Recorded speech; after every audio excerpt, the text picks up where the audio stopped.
Kim Kardashian has always been a master of reinvention, a woman who understands the power of branding better than most. In a recent candid revelation, she shared the story behind her iconic moniker, explaining how she ditched her full name, Kimberly, right on the cusp of fame.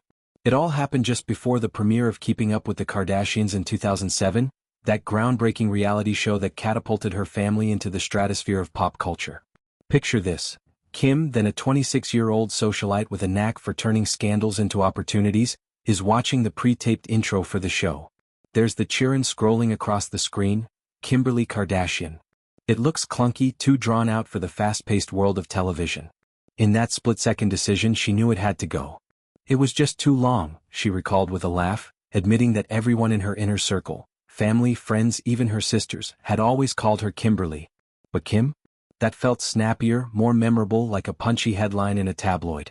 And just like that, Kimberly faded into the background, and Kim Kardashian was born, ready to conquer screens and skylines alike. This wasn't just a whim, it was Kim's first real taste of executive-level thinking.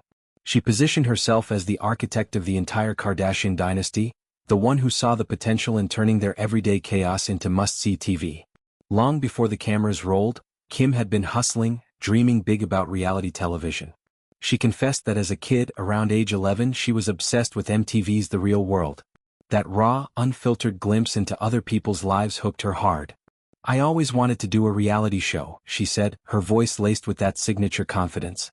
She even plotted to audition for The Real World herself, scribbling notes in her journal about how she could make it happen. But life had other plans, and by the time opportunity knocked, Kim was already knee-deep in her own entrepreneurial escapades. Flashback to the early 2000s. Kim wasn't just Paris Hilton's stylish sidekick. She was a budding businesswoman with a Rolodex full of ideas. She ran an eBay store, flipping designer duds and vintage finds for profit, learning the ropes of online retail before it was cool. Then there was her closet organizing service, a gig where she'd swoop into celebrity closets and transform clutter into curated bliss. It was hands-on, detail-oriented work that sharpened her eye for aesthetics, skills that would later define her billion-dollar beauty empire. And let's not forget the hair accessories she peddled at the ultra-hip Fred Segal boutique in Los Angeles. Tiny clips, headbands, and barrettes that screamed SoCal chic. It was her first foray into retail, and it paid off in spades. These weren't just side hustles. They were the foundation stones of what would become the Kardashian-Jenner brand, a testament to Kim's relentless drive. But convincing her family to sign on for the show? That took some serious persuasion. Kim pitched it not as a fame grab, but as a savvy marketing move for their fledgling clothing store, Dash. Opened in 2006 on Melrose Avenue, Dash was the sisters' passion project. A boutique stocked with trendy denim, flowy tops, and accessories that captured the essence of their glamorous yet approachable lifestyle. "It's promotion," Kim told her skeptical siblings, painting a picture of foot traffic and buzz that would keep the registers ringing. Kourtney, the eldest and most reserved, was the toughest sell. She worried about privacy and the slippery slope of public scrutiny. Khloe, ever the wild card, was intrigued but cautious. Kendall and Kylie were just kids, barely teens, and Kris Jenner, their momager extraordinaire, saw the potential but needed Kim's fire to fan the flames. In the end, it was Kim's vision that won out. She wasn't content with being a stylist or a shop girl. She wanted the world to see the real them. The arguments over closet space, the late-night bonding sessions, the unfiltered hilarity of sisterhood. As the camera started rolling, Kim threw herself into the role of producer-in-chief. She handpicked storylines, coached her family on how to emote for the lens, and even suggested wardrobe tweaks to amp up the visual appeal. Episodes captured everything from petty squabbles over who ate the last yogurt to deeper dives into their Armenian heritage and the lingering shadow of their father, Robert Kardashian's O.J. Simpson trial legacy. Kim's own sex tape scandal with Ray J in 2007 could have derailed everything, but she flipped the script, using the show's platform to humanize herself. Viewers tuned in by the millions, drawn to her unapologetic ambition and that magnetic blend of vulnerability and steel. By season 2, Keeping Up was a cultural juggernaut, spawning spin-offs, endorsements, and a blueprint for modern celebrity. Reflecting on it now, Kim sees that name change as a pivotal pivot point. Kim became shorthand for empowerment, for shedding the expectations tied to Kimberly, a name that evoked schoolgirl innocence rather than mogul status. It allowed her to step fully into the spotlight, unburdened. And the empire? It's no exaggeration to call her its driving force.